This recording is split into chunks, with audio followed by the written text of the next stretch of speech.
귀한 교회에 초대해 주셔서 너무 감사하고 함께 말씀을 나누게 돼서 너무 고맙습니다.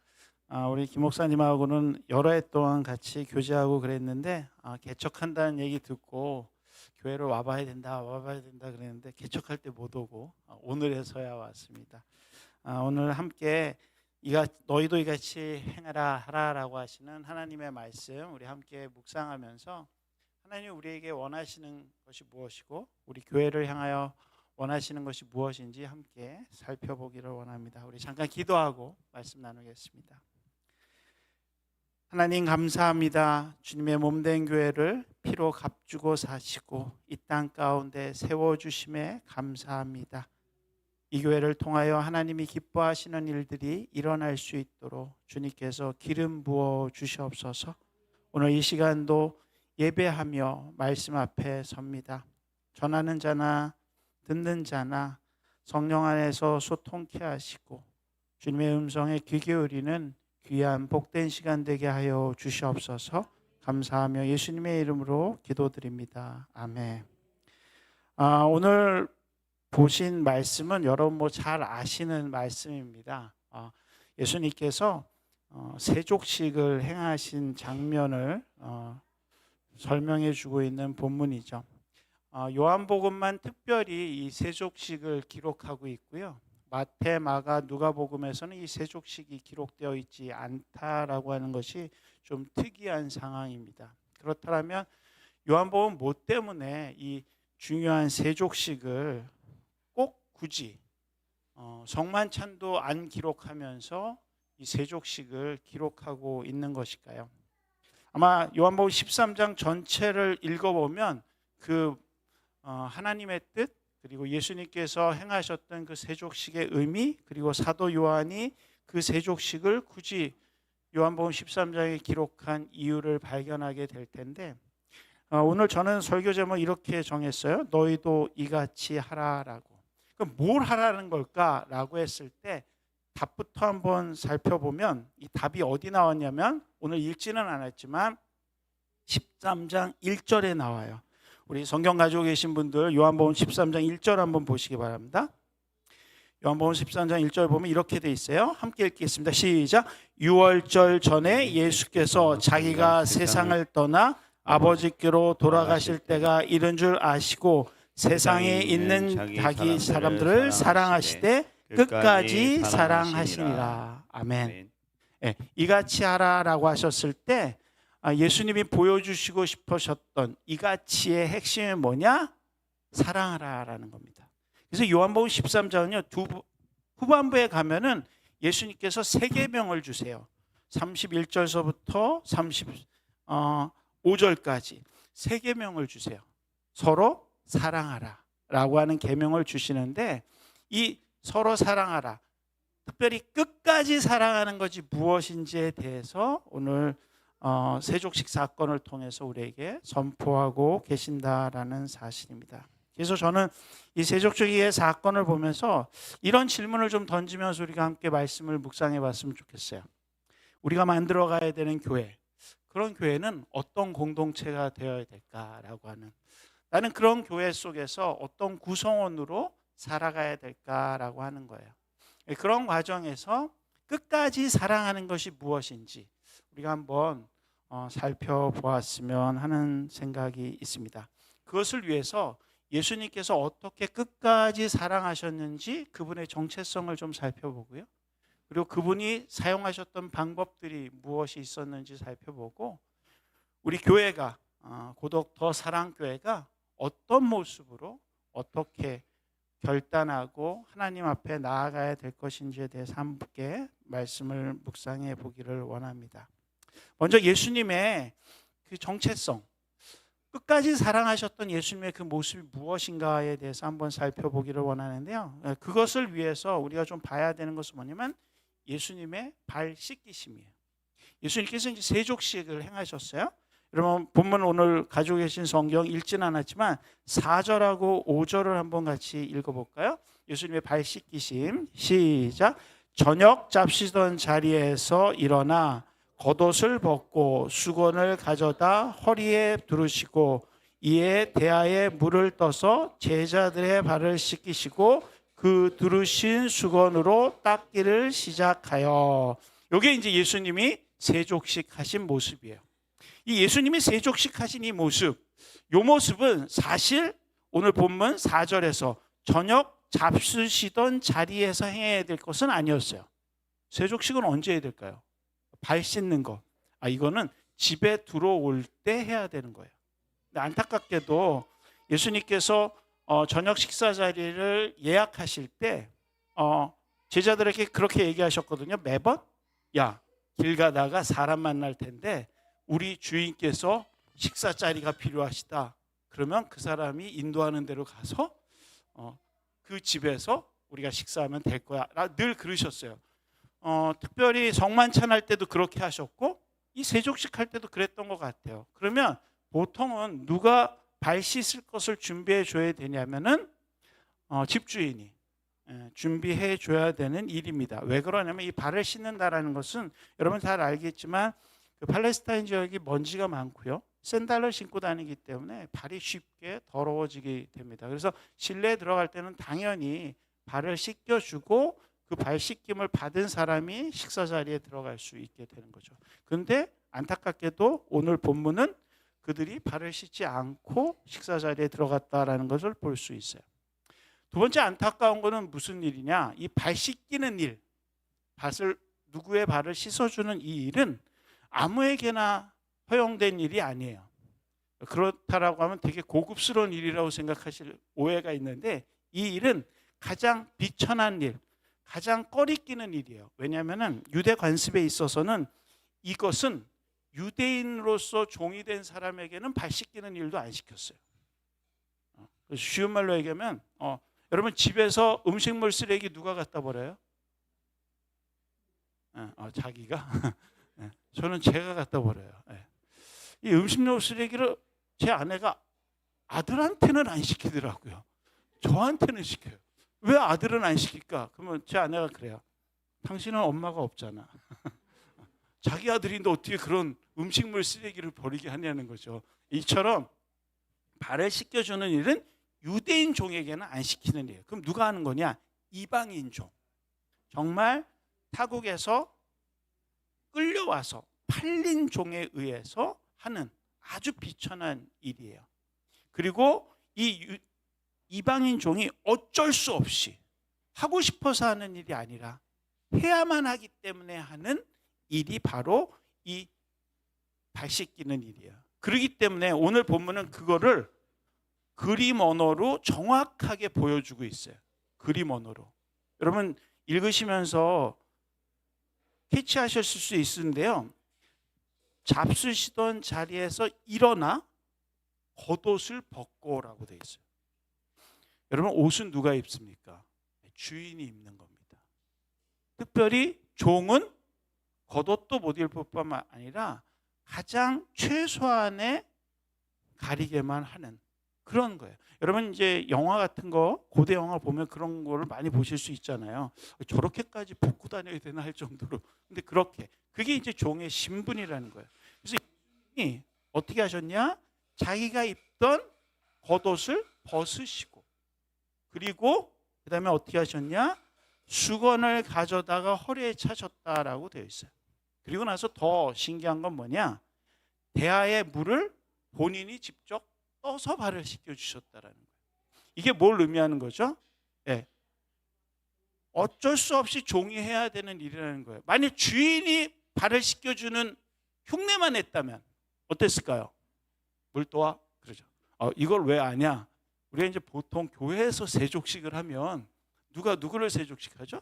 목사님이 성도님들을 혹은 장로님이 성도님들을 이게 교회에서 직분 맡은 분들이 그렇지 않은 분들에게 발을 씻겨주세요. 그럴 때 보통 어떻게 하죠? 대야에 물은 누가 떠와요? 목사님이나 장로님이 안 떠와요. 전도사님이나 다른 집사님이 떠다 놔 주세요. 그러면 발을 씻겨주면서 막 은혜를 누리고 그래요. 그러면 뭐예요? 그것도 잘 하는 거지만 예수님은 어떻게 하셨냐? 본인이 직접 우통을 벗으시고 대야에 물을 떠서 발을 씻겨 주셨다라는 사실이에요. 다시 말해서 되게 자발적이시면서도 적극적으로 종의 자리에 내려가셨다라는 사실을 발견할 수 있게 됩니다. 그리고 오늘 읽었던 본문에 보면 뭐라고 되어 있냐면 13절에 있어요. 나는 선생이라. 내가 주와 또는 선생이 되었지만 내가 종이 되어서 발을 씻겨 주었다라고 말씀하시는 모습을 우리가 발견하게 됩니다. 여기서 우리는 예수님의 정체성을 두 가지 측면에서 발견하게 됩니다. 그 첫 번째는 뭘까요? 그 첫 번째는 예수님께서 정말 이방인 노예의 자리, 그 자리까지 내려가 주셨다라는 사실입니다. 이게 참 쉬운 일은 아니에요. 너희도 이같이 행하라 라고 했을 때 그래요, 세족식만 하면 되죠 라고 생각하면은 따라할 만한 일인데, 그게 아니라 너도 나같이 이같이 종의 자리까지 내려가라 라고 하면 쉬운 자리는 아니다라는 거예요. 그 종의 자리가 어느 종의 자리? 그냥 동족, 유대인의 종의 자리가 아니라 이방인의 종의 자리까지 내려가야 됐다라는 사실이죠. 그리고 그 내려간 그 자리에서 그냥 좋은 일만, 할 수 있는 일만 해야 되는 것이 아니라 하기 싫은 일, 하지 않았으면 해야 되는 일까지 하는, 그것을 어떤 마음으로? 자발적으로, 적극적으로 행하시는 자리였다라는 거예요. 그런 의미에서 진정으로 예수님이 행하신 것처럼 행한다라는 것은 우리의 마음의 자세가 어디까지 내려간다? 이방인의 종의 자리까지 내려가야 된다라는 것을 의미합니다. 근데 여기서 한 가지 더 우리를 감동시키는 하나님의 은혜가 있습니다. 그게 뭐냐? 그 발까지 씻기셨다는 거예요. 그 발까지. 도대체 어떤 발까지 씻기셨는가라고 하는 거예요. 오늘 보시면 아시겠지만 읽지는 않은 6절 말씀에 보면 베드로와 대화를 나누세요. 그러면서 발을 씻겨주시기는 해요. 뭐 우리가 잘 아는 것처럼 발만 씻겨주시면 안 돼요. 목욕 씻겨주세요. 그래요. 그랬더니 야, 발만 씻겨도 돼. 그래서 발만 씻겨주시는 모습이 나오는데요. 특이한 사항은 뭐냐? 오늘 읽지 않은 13장 2절에 숨어 있어요. 뭐라고 되어 있냐면 13장 2절 한번 읽어볼까요? 시작. 마귀가 벌써 시몬의 아들 가롯 유다의 마음에 예수를 팔려는 생각을 넣었더라. 자, 이미 발 씻기 전에 가롯 유다의 마음에는 뭐가 있었다고요? 마귀가 들어왔었어요. 그리고는 무슨 생각이? 기회만 되면 내 스승을 팔아야지. 그러면 요게 들어오니까 라고 생각하고 있었단 말이에요. 그런데 예수님이 그 제자까지 발을 씻겨 주셨다라는 사실이에요. 자, 그러면 여기서 이제 질문이 생겨요. 예수님은 가롯 유다가 자기를 팔아먹을지 모르고 씻겨 주셨을까요? 알고도 씻겨 주셨을까요? 여러분은 전지적 작가 시점이니까 다 아시니까 그런 게 되지만, 요한복음에 보면요, 요한복음 13장 21절에 보면 진짜 예수님이 가롯 유다가 자기를 팔 걸 알고도 발을 씻겨 주셨다라는 거예요. 요한복음 13장 21절 보면 뭐라고 나와 있어요? 예수께서 이 말씀을 하시고 심령이 괴로워 증언하여 이르시되. 예수님도 심령이 괴로웠대요. 누구 발 씻겨주는데? 가롯 유다 발 씻겨주는데. 왜 그랬을까? 내가 진실로 진실로 너희에게 이르노니 너희 중에 하나가 나를 팔리라 하시니. 자, 옆에 있는 분 얼굴 한번 쳐다보세요. 어떻게 팔아먹을 사람처럼 보이세요? 팔아먹을 사람처럼 보이는 옆 사람이면 사람 발 씻겨주셔야 됩니다. 근데 이 발 씻겨줌이 어떻다고요? 마음이, 예수님도 괴로우셨다라는 거예요. 마음이 괴로워. 근데 여기서 마음이 괴로운 게 저거까지 발을 씻어줘야 돼? 라고 괴로워요? 아니면 나를 팔 자가 누구인 걸 알고 그 사람이 나를 팔기 위해서 수작을 버는 모습을 보면서 괴로워하신 거였을까요? 어느 게 진짜 끝까지 사랑하시는 예수님의 모습일까요? 우리는 보통 이렇게 생각할 수 있어요. 끝까지 사랑하지만 그래도 마음 한구석은 미워하는 마음도 있지 않아요? 라고 하는 생각이 있을 수 있어요. 그러나 예수님의 진짜 끝까지 사랑하는 마음은 어디까지나 내가 저놈 발 씻어줬는데 그래도 발 씻어주면 마음이 바뀔까 했는데 그럼에도 불구하고 저가 나를 팔자 중에 하나라는 것을 알 때 그 심령을 향한 애끓는 마음, 그것 때문에 괴로워하셨을 거라고 저는 믿어요. 근데 만일 그게 나라면 자, 이제 교회 개척 때문에 이 말씀을 좀 드리고 싶은데요. 저도 미국에서 유학 생활할 때 2007년에 교회를 개척하게 됐어요. 예. 등 떠밀려서 원하는 건 아닌데 등 떠밀려서 남가주 사랑의 교회에서 분립 개척을 해주셨어요. 그래서 저희는 33가정과 함께 분립 개척을 했는데요. 그때 이제 분립 개척하고 나서 33가정이 따라 나왔는데 제가 5년 동안 그 교회에 섬기다가 나올 때 한국에 돌아올 때 그때 남아있던 분들이 몇 가정이었냐? 10가정이 안 남았었어요.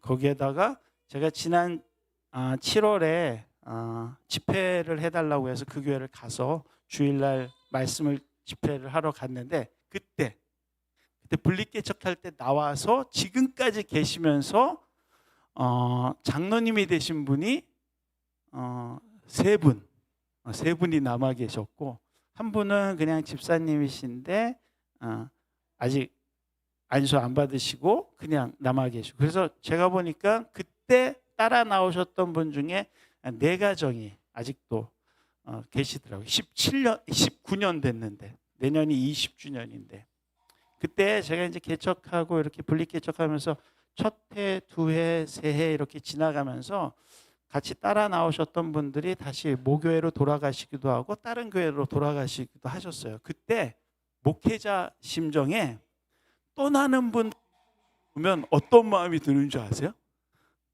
같이 왔다가 떠나가는 분 뒤통수를 보면 잘 되나 봐라 뭐 이런 생각이 들었어요. 솔직히 올 때는 너무 감사했는데 갈 때는 잘 되나 봐라 뭐 이런 느낌이 들었단 말이에요. 왜 제가 이 얘기를 하냐면 예수님의 마음은 배반하고 떠나갈 제자를 보면서도 잘 되나 봐라 이게 아니었다라는 거죠. 어떻게? 괴로워하셨다라는 거죠. 끝까지 사랑하시는 예수님의 모습을 보게 된다라는 거예요. 뿐만 아니라 예수님은 누구 발도 씻으셨다고요? 베드로의 발도 씻겨주셨어요. 베드로의 발은 어떤 발인지 알면서 씻어주셨죠. 본문에 보시면 13장 38절에 예수께서 대답하되 내가 나를 위하여 내 목숨을 버리겠느냐? 내가 진실로 내게 이르노니 닭이 울기 전에 내가 3번 나를 부인하리라. 그렇게 3번 부인할 걸 아시면서도 발을 씻겨주셨다라는 거예요. 이 부인할 거라는 이 사실을 알고 누가복음을 보면요, 되게 기가 막힌 모습이 나와요. 누가복음에 보면 베드로가 3번째 부인했을 때 예수님과 베드로의 눈이 마주쳤다라고 표현이 돼요. 여러분, 베드로와 예수님의 눈이 마주쳤어요. 지금 저 설교할 때 저하고 눈이 마주치신 분 무슨 생각하세요? 어이구, 뜨끔하시지 않겠어요? 그럼 예수님은 마주쳤을 때 뭐라고 하면서 베드로는 뜨끔했겠지만 예수님은 어떤 마음이셨을까요? 내가 그랬지? 그러셨을까요? 아니에요. 예수님은 그걸 아시면서도 베드로의 그 발 구석에 있는 먼지까지 씻겨주셨다라는 사실이에요. 하나하나. 저는 여기서 예수님이 이같이 행하라고 하실 때 이같이 끝까지 사랑하시는 건지 뭔지에 대해서 묵상하게 됐어요. 여러분은 어느 자리에 계세요? 물론 여러분이 더 사랑의 교회에 오시게 됐기 때문에 아마 여러분은 유대인의 종 같은 자세로 이곳에 앉아 계신 분들은 아닐 거예요. 그죠? 최소한 배반할 가룟 유다도 아니실 거고, 그렇다고 부인하고 도망갈 베드로도 아니실 거예요. 그러나 하나님이 보시기에 여러분은 어느 자리에 계실까요? 그리고 여러분의 어떤 발을 예수님이 지금 씻어 주시려고 하고 계시는 걸까요?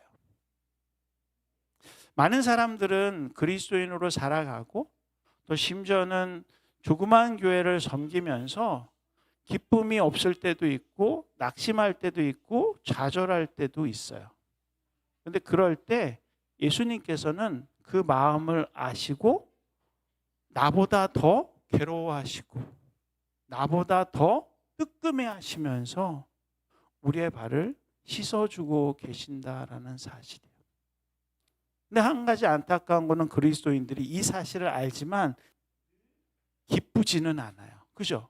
늘 행복하지도 않고 그리고 늘 뭔가 잘 되는 것 같아서 막 신나지도 않아요. 왜 그럴까요? 여러분 한번 가만히 생각해 보세요. 예수님들의 발을 씻겨주시면서 늘 행복했을까요? 늘 즐거우셨을까요? 늘 기쁘셨을까요? 만사 형통이라고 하는 느낌이셨을까요? 그렇지 않으셨어요. 그럼에도 불구하고 예수님은 어떻게 하셨냐? 무릎을 꿇으시고 그 자리까지 내려가 주셨다라는 사실이에요. 이거를 그림으로 잘 보여주는 사진이 하나 있는데 혹시 PPT가 준비되어 있나요? 그 사진만 하나 좀 보여줘요. 그 뒤에. 요 사진. 요 사진이 제가 개척할 때 개척해줬던 남가주 사랑의 교회 로비에 있는 사진이에요. 요 사진의 이름이 뭐냐면 베드로의 발을 씻겨주시는 예수님이라고 하는 동상이에요. 사람 크기만한 사진인 그 동상인데요. 재밌는 명구가 저 밑에 적혀 있어요. 까만데 그게 저렇게 쓰여 있는 거예요. 뭐라고 되어 있냐면 예수님의 얼굴을 보고 싶으십니까? 그러면 무릎을 꿇으십시오라고 되어 있어요. 예수님의 얼굴을 보고 싶으면 무릎을 꿇으십시오라고 돼요. 왜 그럴까요? 지금 누가 예수님 같아요? 저쪽 여러분 보시기에 왼쪽에 있는 분이 예수님이란 말이에요. 근데 이 머리가 발을 씻기느라고 이렇게 하면서 이렇게 내려가 있어요. 그래서 옆에서 그냥 봐서는 예수님 얼굴이 안 보여요.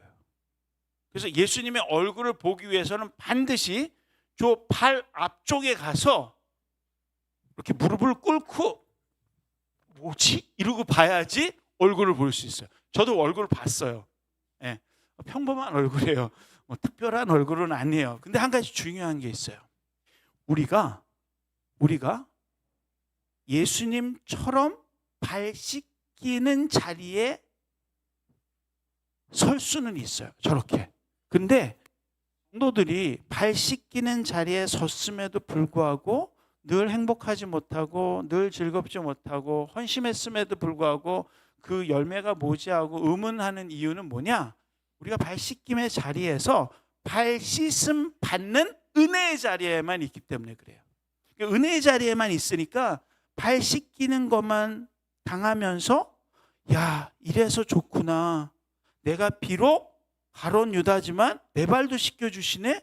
내가 비록 예수님을 3번 부인할 거지만 내 발을 씻겨주시네. 거기에 만족하고 있으면서 어디만 보냐?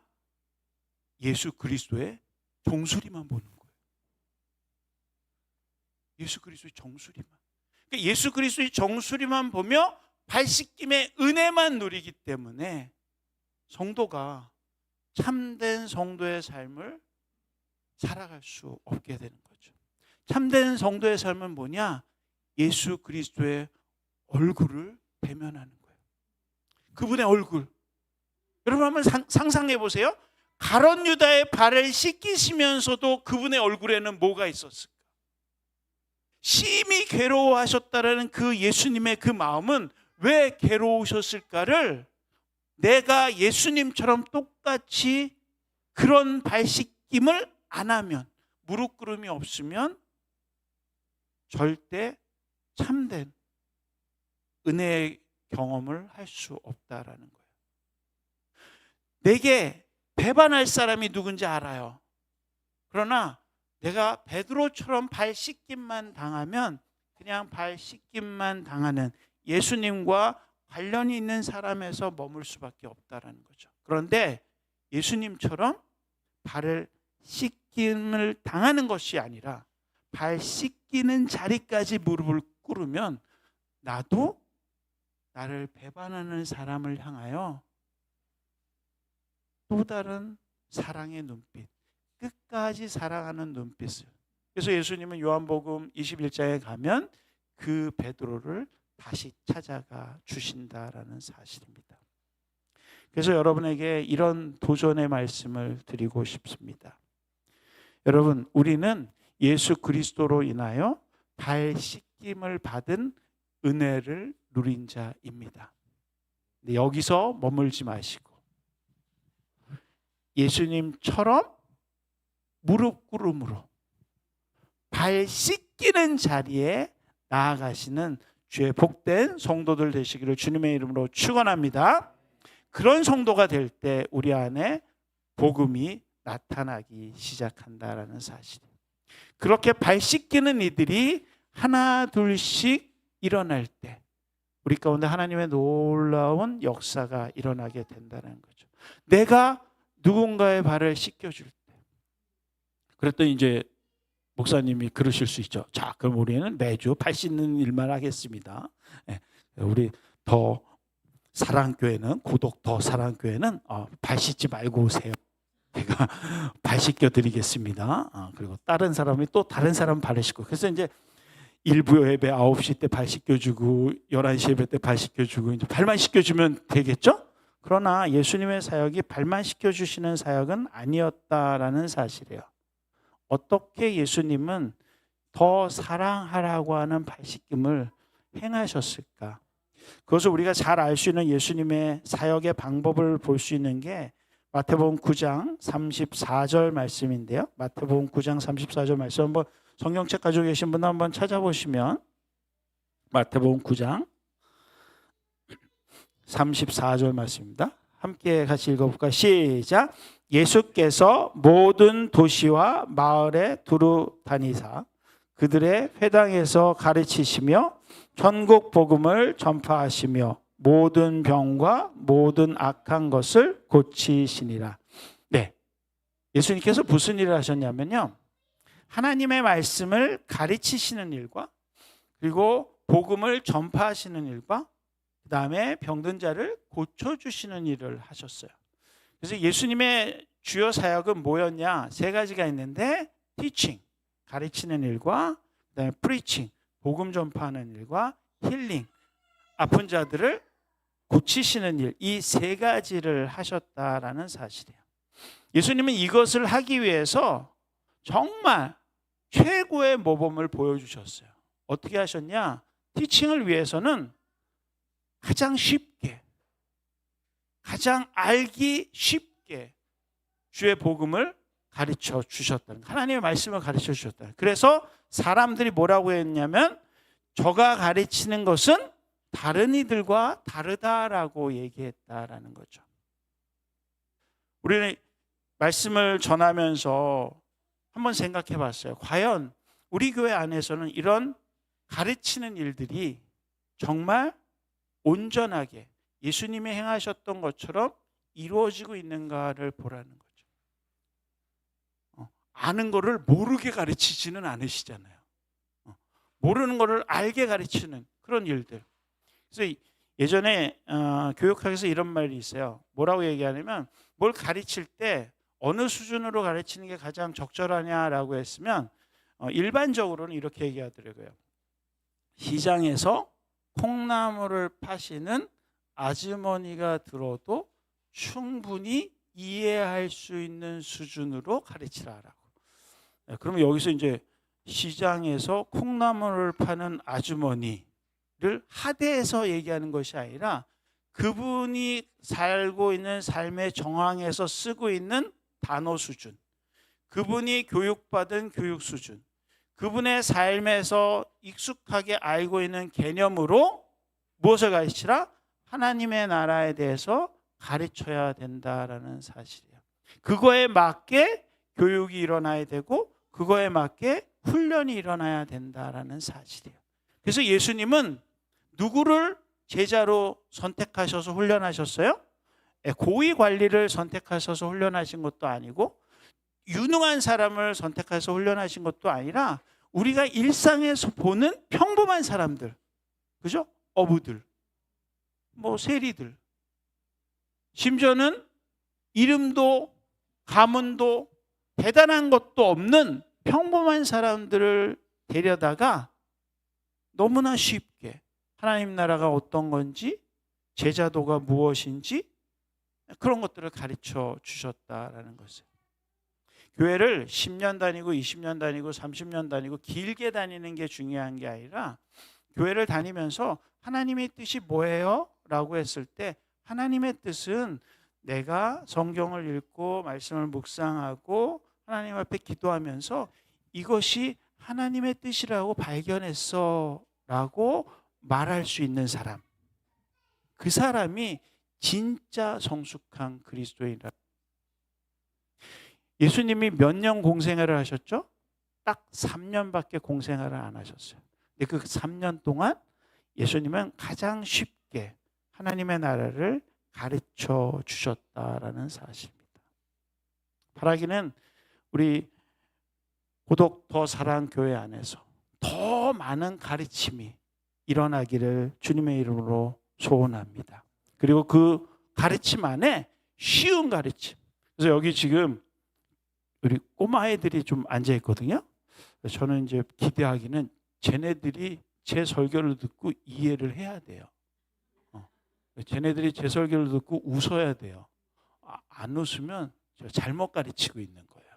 웃어주세요. 네, 웃었어요. 네, 감사합니다.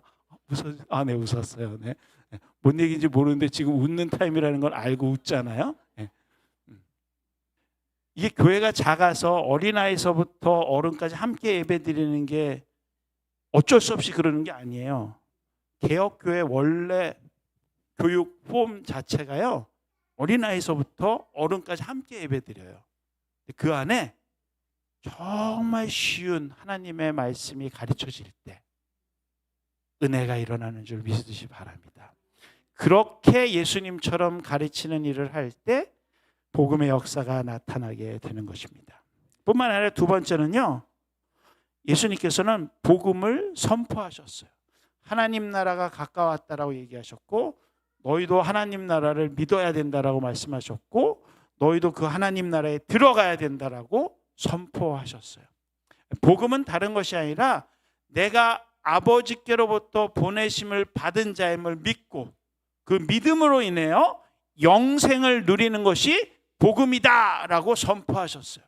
이거는 가르치지 않으셨어요. 그냥 선포하셨어요. 그래서 이제 어려운 말로 프리칭이라고 하는데, 프로클레임, 이 선포하셨단 말이에요. 이 선포는요, 무슨 능력이 있냐면 약속이 전해지는 거예요. 약속이. 여러분, 제가 아까 좀 전에 19년 된 제 개척했던 교회에 갔을 때 그 얘기를 했어요. 그때 갔을 때 되게 재미있는 복음 선포를 했었어요. 그게 뭐냐면 저희가 그 교회 개척할 때 그 교회에 캐치프레이즈가 있었어요. 동부의 시대가 온다. 뉴 동부의 시대. 그랬더니 저희 보고 뭐라고 그러냐면, 그럼 교회가 무슨 뉴욕에 세워져요? 그랬어요. 근데 저희 교회는 LA에 있거든요. 남가주 사랑의 교회가 LA에 있어요. LA에 그 남가 쪽에 있거든요. 얼바인하고 그 그쪽 얼바인에서 위쪽에 있어요. 그래서 거기서 분리개척을 하면서 자 너희들은 그 교회하고 멀리 떨어진 데라 가라 그랬어요. 그래가지고 어떻게 했냐, 그쪽에서부터 동쪽으로 한 50마일 정도 떨어진 데다가 교회를 개척했어요. 그러면서 저희가 뭐라고 선포했냐면 뉴 동부의 시대가 온다라고 했더니 사람들이 다 웃었어요. 왜? 뉴욕도 아니고 워싱턴도 아닌 LA 동쪽에 무슨 부흥이 올 거라고. 근데 놀랍게도 그 뉴 동부의 시대가 온다라고 하고 정말로 처음에 개척하고 6개월 만에 한 400명, 뭐 한 1년 만에 한 600명, 한 제가 떠나오기 전까지 한 1000명까지 부흥하는 은혜가 있었어요. 근데 그러면 되게 좋잖아요. 근데 안타깝게도 저 떠나오고 난 후에 교회가 어려움을 겪으면서 한 반으로 줄어들었다가 최근에 새로운 목사님이 오시고 다시 한 800명까지 이렇게 성장하는 교회가 됐어요. 근데 신기한 일이 벌어졌어요. 교회는 커졌다가 쪼그라들었다가 커졌다가 쪼그라들었다가 별 일이 다 있었는데 진짜로 그 교회가 있는 그 동네가요 한인타운이 들어오기 시작했어요. 한인타운이 들어오기 시작한다는 의미가 뭐냐면 한인 마켓이 들어왔고요. 한인들이 엄청나게 몰려 들어오기 시작한 거예요. 그래서 저희가 그랬죠. 제가 지난번에 가가지고 여러분 2007년 저희가 뉴 동부의 시대가 온다라고 선포할 때 사람들이 다 비웃었습니다. 그런데 그 선포의 열매를 여러분이 지금 따먹고 계신 겁니다. 돈 내세요. 하나님 나라가 무엇이라고 선포하면요 그것이 반드시 이루어지는 겁니다. 때로는 우리가 실패하는 것 같고 우리가 쓰러지는 것 같고 우리가 쪼그라드는 것 같고 우리가 어려움이 있는 것 같지만 반드시 하나님의 역사가 일어나는 것들을 보게 된다라는 사실이에요. 그거를 선포하는 교회, 그것이 예수님께서 이같이 행하시는 것들을 행하는 교회예요. 하나님이 이 고독 더 사랑의 교회를 통해서 뭘 하기를 원하실까요? 내가 더 훌륭한 사람 되는 것? 내가 더 유능한 사람 되는 것? 내가 더 유명한 사람 되는 것? 아니에요. 하나님의 교회가 하나님의 교회로서 이 척박한 땅 속에, 제가 여기 운전하고 오면서 야 아직도 개발을 되려면 멀었구나. 고독의 시대가 곧 온다. 고독의 시대가, 고독의 시대가 아니라 고덕의 시대가 곧 온다. 고독의 시대가, 세교에서 불어하는 고독의 시대가 곧 올 겁니다. 아멘? 믿으십니까? 네. 여러분 그 고독의 시대가 뭘 의미하는 걸까요? 네, 여기에 하나님의 백성들이, 하나님의 주의 백성들이 하나님의 나라의 비전을 품고 모여드는 역사가 일어날 줄로 믿습니다. 그거를 선포하는 교회, 그런 간증이 있는 교회. 선포는 다른 게 아니거든요. 나의 간증이 말씀으로 선포될 때 그 안에 하나님의 놀라운 역사가 있을 줄로 믿습니다. 그리고 마지막으로는 그 회복인데요. 예수님께서 고치셨다고 그러셨어요. 병든 자를 고치셨고 질병으로, 귀신 들린 자를 고치셨고 소외되고 약한 자를 외면하지 않으시고 그들을 찾아가셔서 그들을 만져주셨어요. 그래서 그들의 마음을 고쳐주셨고 그들의 육체를 고쳐주셨고 그들의 심령을 고쳐주셨다라는 사실이에요. 저는 고독 더 사랑의 교회가 정말 사람들의 육체적 병을 고쳐주는 병원은 아닐 수 있어요. 그죠? 심리적 아픔을 고쳐주는 상담소는 아닐 수 있어요. 그러나 육체의 병도 고침받고 심리적 병도 치유받으며 영적인 어려움, 영적인 아픔도 회복되는 치유의 전당이 되기를 주님의 이름으로 선포합니다. 그런 것이 되어야 돼요. 내가 상처받았지만 예수 그리스도 때문에 이곳에서 그 주님을 만나면, 어떤 주님? 끝까지 사랑하는 주님을 만나면 회복이 일어나는 그런 교회가 되시기를 주의 이름으로 축원합니다. 말씀을 마치고자 합니다. 여러분은 지금 어느 자리에 앉아 계십니까? 여러분이 앉아 계신 그 자리가 발 씻김을 받으며 은혜만을 누리기 위한 자리입니까? 만약 그렇다면 어쩌면 우리는 발 씻겨 주시는 은혜를 누리고 예수님을 쳐다만 보다가 떠나가는 그런 제자가 될 수도 있을 것입니다. 그러나 그 자리에서 발 씻김을 받았다라면 이제 예수님 제 발을 씻기실 때 어떠셨어요? 라고 예수님처럼 똑같이 무릎 꿇음으로 또 다른 사람의 발을 씻기는 자리에 내려가시는 우리 귀한 성도님들 되시기를 간절히 축원합니다. 그럴 때 말씀이 가르쳐지는 역사가 일어나고 복음이 선포되는 은혜가 있으며 아픔이 치유되는 회복이 있는 교회, 그런 교회가 되기를 주님의 이름으로 축원합니다.